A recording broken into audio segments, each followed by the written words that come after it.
Bollywood కాంత్రయంలో Aamir Khan address లేడు. షారూక్ ఖాన్ 1000 కోట్ల పటానికి తిరుగులేదు. ఇప్పుడు ఈ లిస్ట్ లో సల్మాన్ పరిస్థితి ఏంటో ఇంకా తేలలేదు.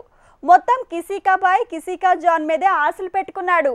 తెలుగు వాళ్ళ మీదే తన భారం మోపేశాడు. సల్మాన్ మూవీ కిసీకా భాయ్ కిసీకా జాన్ ఈ నెల 21న రాబోతోంది. ఫిలిం టీం కొత్త ప్రోమోతో ప్రమోషన్లు ఎమోషన్ పెంచింది. నిజానికి ఖాన్స్ కి కాలం కలిసి రావట్లేదనే అభిప్రాయాన్ని పఠాన్ తో మార్చేశాడు షారూక్.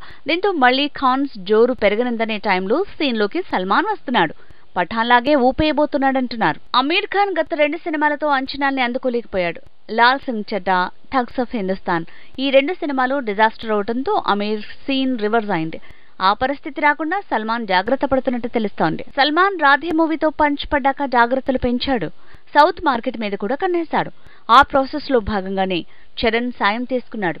వెంకీ, జగపతి బాబు, పూజా హెగ్డే ఓ రకంగా ఇది బాలీవుడ్ లో టాలీవుడ్ సినిమా అనిపించుకునేలా చేశారు. ఇక కిసీకా భాయ్ కిసీకా జాన్ తో బాలీవుడ్ లో ఊపు తెచ్చేందుకు మాస్ కంటెంట్ ని పెంచడమే కాదు, సౌత్ బ్యాచ్ ని ముఖ్యంగా తెలుగు స్టార్స్ ని గెస్టులుగా తీసుకుని సీన్ మార్చేసింది ఫిలిం టీం.